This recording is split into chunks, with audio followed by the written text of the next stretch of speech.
नमस्कार दोस्तों। हमारे कला और संस्कृति में टॉक देवता चल रहे थे, उनमें हमने पंचपीरों के बारे में अध्ययन किया। उसके बाद में धीरे-धीरे करके आगे जैसे हमने बापू जी, रामदेव जी, मेहर जी, मंगलिया जी और देवनारायण जी, मल्लीनाथ जी और कलीनाथ जी इनके बारे में, और एक जो बिक्का जी है, जो जाखड़ समाज के लोक देवता हैं, उनके बारे में अध्ययन किया। आगे क्लास को आगे बढ़ाते हुए हम आज हरिराम, जो लोक देवता में हरिराम बाबा हैं, तो उनके बारे में आज अध्ययन करेंगे। हरिराम बाबा कहते हैं कि में परिवार से यातनाएं मिलती है। कहते हैं कि तू दूसरे घरों में जाना छोड़ दे, क्योंकि हरिराम बाबा को क्या है कि वहां पर जाते समय क्या है, भजन कीर्तन में अधिक रुचि होने लगती है। इसलिए कहते हैं कि हरिराम दादी का जन्म है वह ब्राह्मण परिवार में होता है, लेकिन उनको भजन कीर्तन सुनना और उनके जागरण वगैरह में जाना बहुत ही अच्छा लगता है, इसलिए वह वहां पर जाते हैं। और इनका जन्म है वह समाधि स्थल जोरडा गांव में होता है।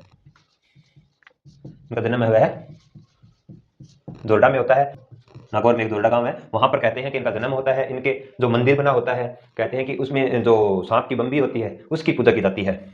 यहाँ पर इनका जन्म है और इनके पूजा होती है उस सांप की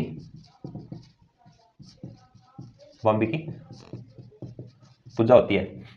पूजा होती है इस तरह से, एक जैसे देवरा बना होता है, ठीक है। और यहाँ पर जो नाग होती है, खेजड़ी होती है, खेजड़ी के वृक्ष के नीचे रामदादे का थान होता है। और वहां पर कहते हैं कि जब भी सर्प वगैरह विषधारी जानवर काट लेता है तो रामदादे के नाम से डोरा तंती बांधे जाते हैं जी। रूपनाथ जी के बारे में, रूपनाथ जी या इनको एक नाम और कहते हैं जड्डा जी। कहीं कहीं पर रूपनाथ जी नाम मिलता है और कहीं कहीं पर जड्डा जी नाम मिलता है। कहते हैं कि बाबू जी के यह क्या है, बड़े भाई थे बूढ़ो जी, उनके पुत्र थे, बूढ़ो जी के बूढ़ो जी के पुत्र थे। और इनका कहते हैं कि रूपनाथ जी का मंदिर है वह कोलूमंड फलोदी में मिलता है। और यह जिंदराव खिंची को मारकर अपने चाचा बाबू जी की क्या है, हत्या का बदला लेते हैं।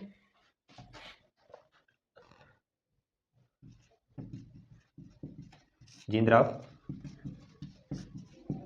खिंची को मारकर चाचा बाबू जी थे उनका बदला लेते हैं। और इनका जो मंदिर है कोलूमंड धाम फलोदी में है। इनका जो मंदिर है कोलूमंड धाम फलोदी में क्या है, इनका मंदिर बना होता है। और जिंदराव खिंची जो गायों को लूट कर ले जाते हैं, कहते हैं कि उसके समय जब बाबू जी की उनसे वो बालकनाथ के नाम से जानते हैं। हिमाचल प्रदेश में इनको बालकनाथ बालकनाथ के नाम से जाना जाता है। तो यह मुख्य मुख्य बातें थी। पहले हमने हरिराम बाबा के बारे में जाना कि जन्म इनका दोरडा में होता है, ब्राह्मण परिवार में होता है, लेकिन इनको क्या है जो भजन कीर्तन है, जागरण में जाना बहुत ही अच्छा लगता है। इसलिए यह जो भी अनुसूचित जाति जनजाति आदि जो भी आसपास के लोग थे, उनके जागरण वगैरह भजन कीर्तन होते थे तो वहां पर जाते और बैठ जाते, रात्रि को जागरण सुनते और सुबह को अपने घर की ओर आ जाते थे। और इनका जो मंदिर है वो खेरडी वृक्ष के नीचे बना होता है। और इनके सांप के बाम्बी की पूजा की जाती है। और सर्पदंश या अन्य कोई जहरीला जानवर जब भी काट लेता है तो कहते हैं हरिराम दादा के नाम की तांतिया डोरा बांधा जाता है और वह व्यक्ति स्वस्थ हो जाता है। उसके बाद में हमने रूपनाथ जी के बारे में पढ़ा कि रूपनाथ जी या इनको दड्डा जी भी कहते हैं, बूढ़ो जी के यह पुत्र थे। और कहते हैं कि जिंदराव खिंची जो बाबू जी का बहनोई था, जब वह उसकी देवदानी की गायों को चुरा कर ले जाता है, तो जब बाबू जी उनसे जिंदराव खिंची से जब युद्ध करते हैं तो वहां पर वीरगति को प्राप्त हो जाती हैं। और कहते हैं कि उनका जो बदला है वह रूपनाथ जी जो उनके भतीजे थे वह उनका बदला लेता है जिंदराव खिंची को मारकर। आगे हम बात करेंगे झुंझार जी के बारे में। अगले हमारे लोग देता है झुंझार जी।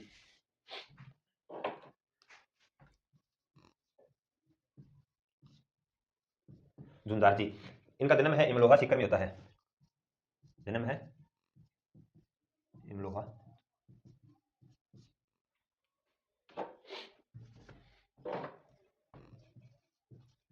इमलोहा सीकर में इनका जन्म होता है। और रामनवमी को क्या करते हैं, इनका मेला पड़ता है। शेखावाटी के ये क्या है, लोग देता है। शेखावाटी जो क्षेत्र है उनके जियोग्राफी में आपने क्षेत्र तो पढ़े ही होंगे, जिस प्रकार से यह क्या है, राजस्थान का क्षेत्र है। तो ये जो क्षेत्र है उत्तरी पूर्वी क्षेत्र, ये शेखावाटी है, जिसमें सीकर, झुंझुनू, चूरू आदि क्षेत्र आते हैं। कहते हैं कि गोरक्षा के लिए क्या है, इन्होंने आत्मा का बलिदान दे दिया था और वीरगति को यह प्राप्त हो गए थे। पहले क्या था कि गोधन को ही सबसे अधिक मूल्यवान धन मानते थे। तो इनके बारे में होता है मामादेव। मामादेव बस छोटी छोटी सी बातें इनकी। यह इनको क्या कहते हैं, वर्षा का देवता, वर्षा का देवता कहते हैं इनको। और मामादेव का मंदिर ना होकर इनकी क्या कहते हैं कि तोरण की पूजा की जाती है। जो क्या होती है कि गांव के मुख्य मार्ग पर स्थित होते हैं। गांव के बाहर इनको जो तोरण बनी होती है उनको स्थापित किया जाता है। तोरण की पूजा गांव के बाहर बाहर स्थापित मुख्य मार्ग पर स्थापित किया जाए। गांव के मुख्य मार्ग पर स्थापित की जाती है। जो मामन देव के जो घोड़े आते हैं ना, घोड़े जो मिट्टी के घोड़े, वह जालौर के जालौर में एक गांव है हरजी। हरजी गांव के जो घोड़े बनते हैं मिट्टी के, वह महादेव जी के, और इनको वर्षा का देवता भी कहते हैं। अगले हम बात करें वीर फता जी के बारे में। अगले हमारे लोग देता है वीर फता जी। वीर फता जी है, इनका क्या मंदिर है, वह संतू गांव जालौर में है। संतू गांव जालौर में, यहाँ पर क्या है, इनका मुख्य मंदिर है, और इनका मेला है वो भाद्रपद की शुक्ल नवमी को लगता है। भाद्रपद शुक्ल नवमी को क्या है, इनका मेला लगता है।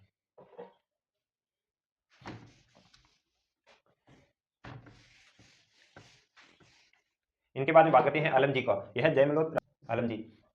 आलम जी है ये, इनके बारे में कहते हैं कि इनका जो मंदिर है वो आलम जी का दौरा बाड़मेर में है। इनका जो मुख्य मंदिर है आलम जी का दौरा, ठीक है, जो कहां पर है, बाड़मेर में। बाड़मेर में है, और कहते हैं कि बाड़मेर में एक नदी है लूनी नदी, उसके किनारे स्थित है। बाड़मेर में लूनी नदी के किनारे, लूनी नदी किनारे इनका मंदिर अवस्थित है, और घोड़ों के क्या है, यह है लोक देवता है।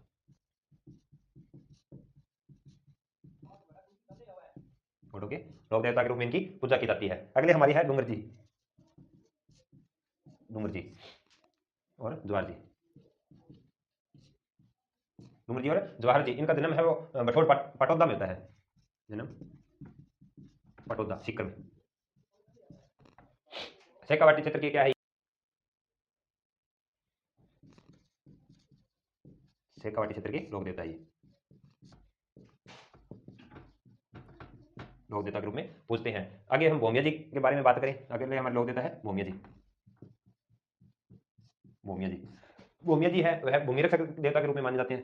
साधारण सी बात है कि जो भूमि की रक्षा करे, भूमि रक्षक देवता। और कहते हैं कि जयपुर की जो नारसिंह भूमिया है, वह उनका मंदिर है वह प्रसिद्ध है। तो भोमिया जी का मंदिर कहते हैं कि गांव में बहुत ही अच्छा माना जाता है, और हर गांव में भोमिया जी का एक मंदिर मिल जाता है आपको देखे। आगे हम बात करें क्षेत्रपाल या क्षेत्रपाल जी के बारे में। तो क्षेत्रपाल जी है, उनका सर्वाधिक मंदिर है डूंगरपुर में होते हैं, और यह भी ग्राम रक्षक देवता के रूप में माने जाते हैं। इलो जी, आगे हम पढ़ेंगे इलो जी के बारे में।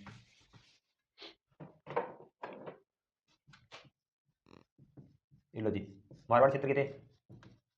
मारवाड़ को इनको छेड़छाड़ के देवता भी कहते हैं। छेड़छाड़ के देवता कहते हैं इनको। बल्कि यह क्या कहते हैं कि जब भी अविवाहित जो महिलाएं होती है, बालिकाएं होती है अविवाहित, तो वह अच्छे दुल्हे की कामना के लिए क्या करती है, पूजा करती है। बल्कि यह स्वयं भी, स्वयं इनका क्या है, इलो जी का विवाह नहीं हुआ था। यह शेखावाटी क्षेत्र के लोक देवता, ये लोक देवता के रूप में पूछते हैं। आगे हम भोमिया जी के बारे में बात करें। अगले हमारे लोक देवता है भोमिया जी। भोमिया जी, भोमिया जी है वह भूमि रक्षक देवता के रूप में माने जाते हैं। साधारण सी बात है कि जो भूमि की रक्षा करे, भूमि रक्षक देवता। और कहते हैं कि जयपुर की जो नारसिंह भूमिया है, वह उनका मंदिर है वह प्रसिद्ध है। तो भोमिया जी का मंदिर कहते हैं कि गांव में बहुत ही अच्छा माना जाता है, और हर गांव में भोमिया जी का एक मंदिर मिल जाता है आपको देखे। आगे हम बात करें क्षेत्रपाल या क्षेत्रपाल जी के बारे में। तो क्षेत्रपाल जी है, उनका सर्वाधिक मंदिर है वह डूंगरपुर में होते हैं, और यह भी ग्राम रक्षक देवता के रूप में माने जाते हैं। इलो जी, आगे हम पढ़ेंगे इलो जी के बारे में।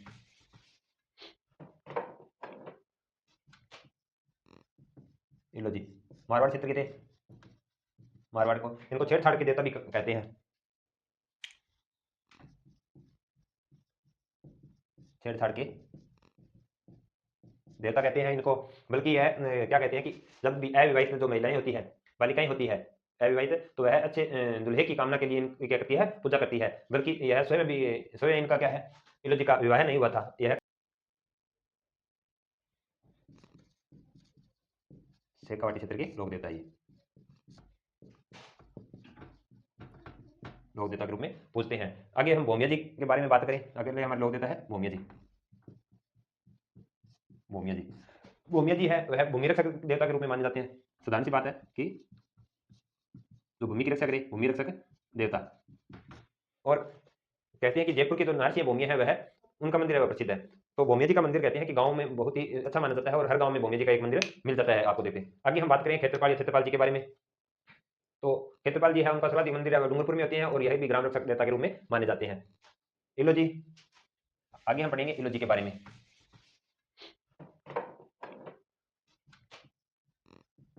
ये लो जी, मारवाड़ क्षेत्र के थे, मारवाड़ को इनको छेड़छाड़ के देवता भी कहते हैं,